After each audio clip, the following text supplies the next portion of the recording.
Good evening. We welcome you on a Thanksgiving weekend to the Weekend Research Project. My name is Robert Gadomski. One of the prevailing myths of the post-election Monday evening quarterbacking is that Republicans have a demographic problem, a party that may go extinct due to the rising populations of African Americans and Hispanics in this country. Studies show 93% of African Americans voted for Barack Obama, as well as 71% of Hispanics. African Americans made up only 2% of the delegation at the Republican National Convention. Now, my colleague, Ryan James Girdusky, is a consultant, a writer, and a Washington Times columnist. Ryan, what is this problem? What is the Republican problem with demographics? That's an interesting question. I think that there was a big problem when it came to just basic voter turnout. If you look at it, I mean, in New York alone, 1.4 million people sat out of this election. In Ohio, you had several hundreds of thousands, and I think overall, nationally, you had 2 million evangelical Christians sit out of the election. I think that is a problem with Paul Ryan and Mitt Romney as candidates. I don't necessarily believe it to be so of a national demographic. If you look overall, voter registration amongst Hispanics decreased, mostly due to mobility and people moving state to state without re-registering. And with African Americans, you know, Republicans do this funny thing when they're in office where they try to give out a piece of legislation that would cater to African American communities without actually ever going to those communities and appealing to them. So that's problematic, and that's a problem. I think the worst demographic problem we have in this, in our party, probably with young people and with women. And I mostly say that the problem you have with young people with this election was that blatantly there was a huge push of several million young people who probably would have voted for a more libertarian Republican, and the Republican Party did everything it could to disenfranchise them and to attack, especially when Ron Paul was running the primaries. And at the convention, they disrespected him immensely.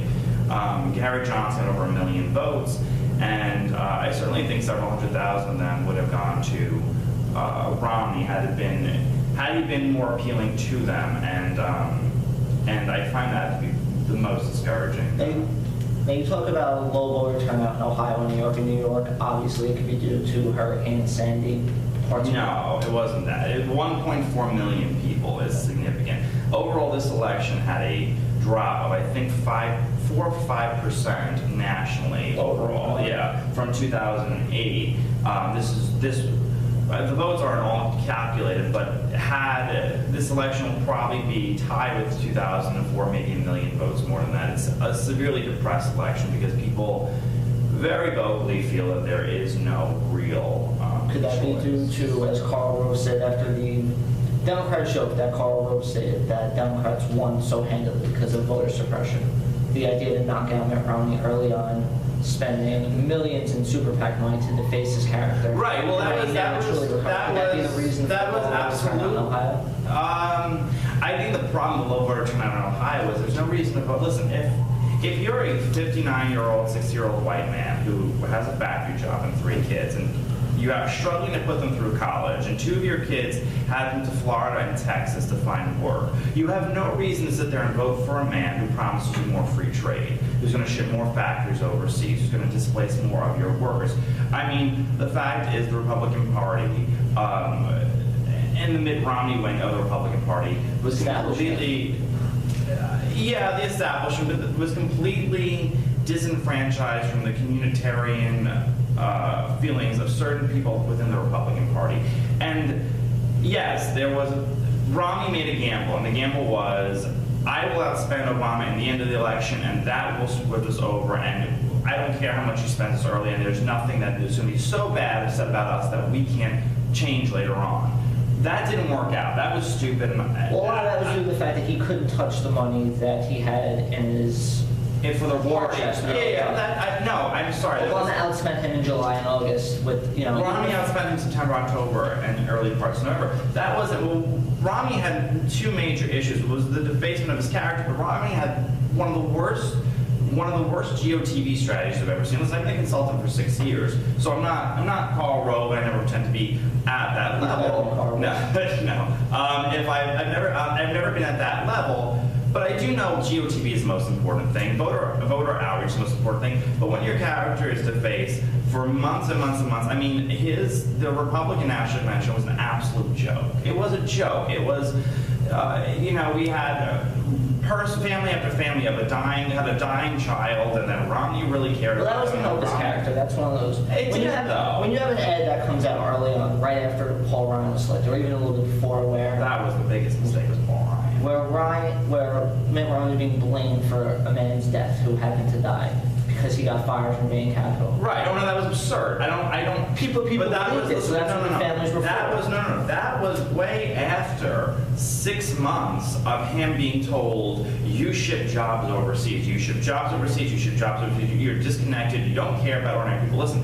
There was a poll done after the election. Only 28% of people who said that they care, there was a poll done, and of people who said, does your candidate care about you, only 28% believe that Mitt Romney actually cared about them.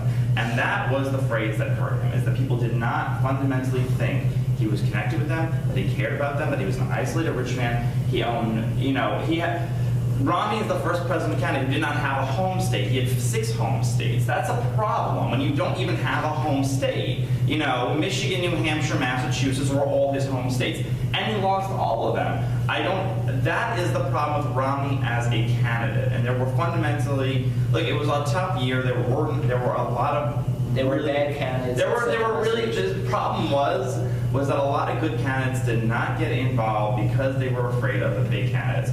And there were certain pieces about every candidacy that was extremely good. Certain parts of Santorum that were great, certain parts of the Gingrich that were great, certain parts of Romney that were great, certain parts of Ron Paul that were great. But in the end, Romney was not somebody. There was an old FDR. When FDR died in 45, right? 45. There's a very famous phrase that his body was coming across Wash, and there was a man sobbing at him. And a reporter walked up and said, "Do you know him?" And he said, "No, but he knew me." That was what Romney never got. People did not feel like he was connected at all with them, and that was a huge problem. And he may be one of the most charitable people to ever run for the absolutely. presidency of all time. We said a story, and a liberal would say that, where he paid for the milk for the veterans when he was governor of Massachusetts, when he said, let these veterans milk the cows. Because he's just that type of personality that's weird with people, and then 2 weeks later, he wrote them a check for the whole. Well, our last Republican governor nominee, wasn't the most articulate candidate, but he funded all of Buffalo's after-school programs for 5 years when the city was bankrupt. Never mentioned that, never talked about that, and and there are people, I worked for a candidate who got elected in the end, but he was often defaced as a rich man who lives in a private community, but he had adopted... You said that, you wrote that in your article, and the prevailing notion is that Republicans don't care about black people, obviously. Right, Democrats are the party of black people. My colleague John will be on. They've had 2 black presidents now, Bill Clinton and Barack Obama. My colleague John said the same thing. Republicans have to, make the umbrella bigger to encompass minorities and whatnot. So George W. Bush federally funded school voucher program. You mentioned this in your article. 2,000 low-income students, $7,500 to cover tuition. Obama gets in, ends the program. Right.